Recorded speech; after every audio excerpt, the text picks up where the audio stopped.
Mission Impossible Dead Reckoning Part 1. Ethan Hunt is back, his team has assembled once again, and we're going on an adventure, an espionage-filled, action-heavy adventure with the Impossible Mission Force, Ethan Hunt, and once again, Kithridge, Henry Czerny, coming back from the first Mission Impossible to make Ethan Hunt's life a living hell. Not really. I mean, that's what the IMF typically does when it comes to Ethan Hunt and his crew.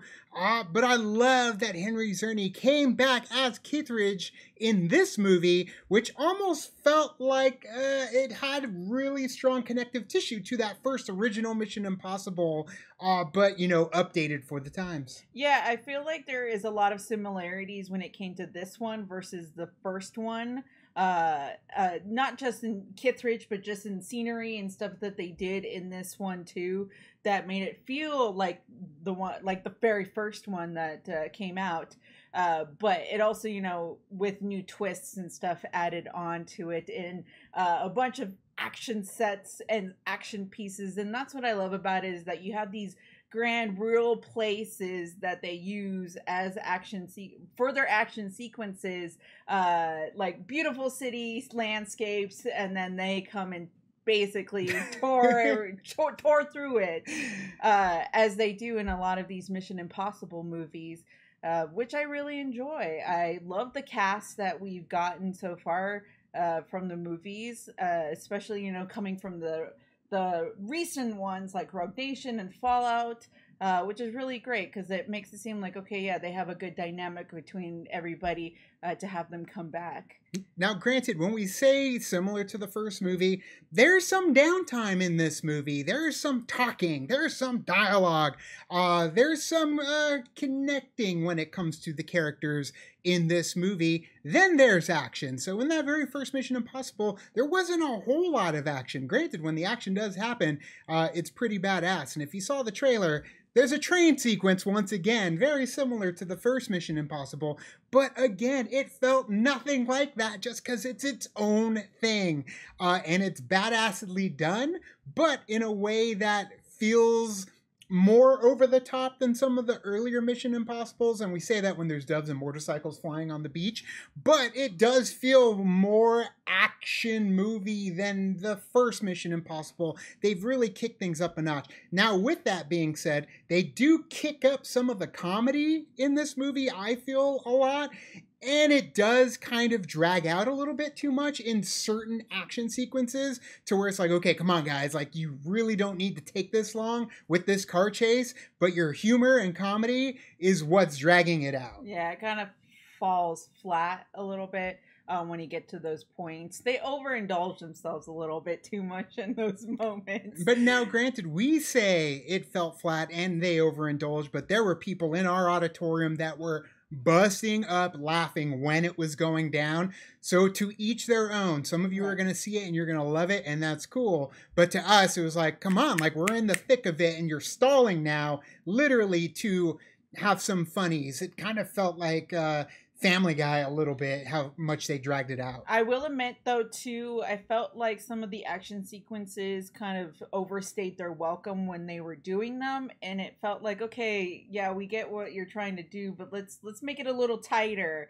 I felt like the movie could have been a little bit tighter, with certain shots not needing to be there, or things could have been cut and taken away. But I understand they're like, okay, well, we have this time slot that we want to fill, but we have more to go to in the second movie, and I feel like that kind of is a little bit of a downfall when it comes to it, because in our mind we know, okay, this is part one, we are going to get a part two, right? So we're only getting kind of like half of a story here, and then we'll get the rest later. But I feel like because of that, there was too much moments in here that you're kind of like, okay, I know, maybe you're just putting it in there because you have to fill that time slot that you decided on. And I'm smiling over here because, like, I know what you're talking about in those action sequences. They kind of escalate as you go. You're like, okay, now this is ridiculous. Okay, now you're getting ridiculous. Like, they just kept climbing into the absurdity, but it was, I don't know, I enjoyed it so much that it's like, if you're gonna go on a almost Fast and Furious level, I love that it's Ethan Hunt doing it with, you know, the crew. I mean, to be fair, like towards like as you get towards the end of the movie, then I'm like, okay, like I'm getting into what they're trying to do, and you're just like, sure, like it's fine for that, because you know you want to leave this movie with like a memorable moment or a memorable thing that's happening, and I think they did that. I think they did very well, where people, I'm sure once this movie comes out, they're going to be talking about it. It's pretty badass, in my opinion, a lot of the things that do end up happening. Yeah. The antagonist. Now, when it comes down to it, if you are a fan of La Bamba and you know Isai Morales at all, he played Bob in La Bamba, Richie Valens' older brother. He's the main bad, but there's something else going on, as well there should be in a Mission Impossible story. But when it comes down to Isai Morales' character, they don't give him a whole lot in terms of backstory of that character and what's going on with the main overall arc and antagonism in the story, but I feel like we could get more of that backstory filled in the next movie. But when it comes down to Isai Morales on the screen, he's menacing, he's slick, he's badass, and if you're a fan of La Bamba, he does get a Richie moment. If you know what Richie moment I'm talking about, he does get one in this movie, and I loved it. So I am excited to see him in more mainstream movies. He was in Ozark, but he was only in Ozark for like this much, unfortunately. And they could have done so much more with Isai Morales in Ozark. When it comes to him as an actor in mainstream cinema, like I want to see him doing more, and he's underutilized. So in this one, just him face to face with Ethan and doing the things that he does in this movie, slick, and I love it. And yeah, I can't wait to see where part 2 takes us in terms of the overall antagonism of this movie. That's really all we can say about it. True. And I will say, like, there is a lot of moving parts when it comes to this story, because there's so many different like side stories happening all at once too, but they all come together very nicely, sort of a layer of it comes together, right, but there's still so much more. That's true. Like, it's like the top of the iceberg, but you have so much more under the water that we haven't gotten to yet, and I'm sure we're going to get to it in part 2. But I will say, this movie I feel like is going to do very well, or fairly well, in the theaters.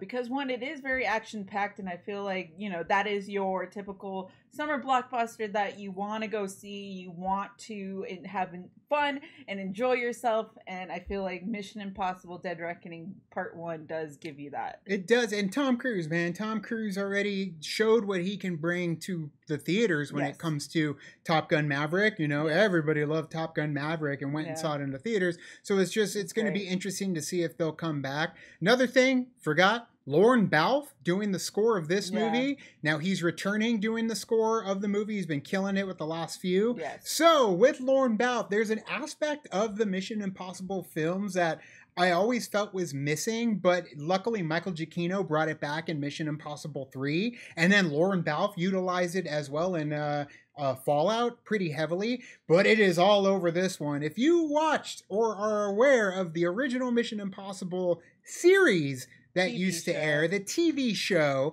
back in the day, there is the main theme that everybody knows. Not going to sing it because Real Rejects got a copyright claim on it just by singing it, but you know the main Mission Impossible theme. But there actually is a theme within the series when things are going down called The Plot by Lalo Schifrin, and Lorne Balfe utilizes the hell out of The Plot theme in this movie, mixed in with the Mission Impossible music, and it's pretty much the music from the trailer. So if you like the music from the trailer for Dead Reckoning, it's all over this movie. Sometimes it could feel like it's repetitive, but because I love that song so much, I didn't even mind. So that's one touch that I feel like Lorne Balfe has on this movie, and Michael Giacchino started it with Mission Impossible 3. So I love that they're making it feel still like Mission Impossible back then till now, and I think that's what has had this series have legs as long as it has. But Mission Impossible Dead Reckoning Part 1, Are you going to watch it this weekend? It's kind of topsy-turvy when it comes to the box office and whether or not people are going to go, but it's one I would watch again, and as soon as it was over, we were very much looking forward to part 2. Yeah. But which Mission Impossible is your favorite? Mine is the first one. Mine's Rogue Nation. Tell us yours down in the comments below. You can also like and subscribe. And do the thing on our Facebook, Twitter, Tumblr, Instagram, Discord. All the social networking gin joints, you know where they are. Kick into the party, fuel the party, keep the party going on our Patreon. Check out our retro reaction movie series where we watch movies of the past. Just watch Puss in Boots, The Last Wish, and we've got Misery coming out soon. But thank you so much, and as always, now it's time to say goodbye. This party is over. Bye. Bye.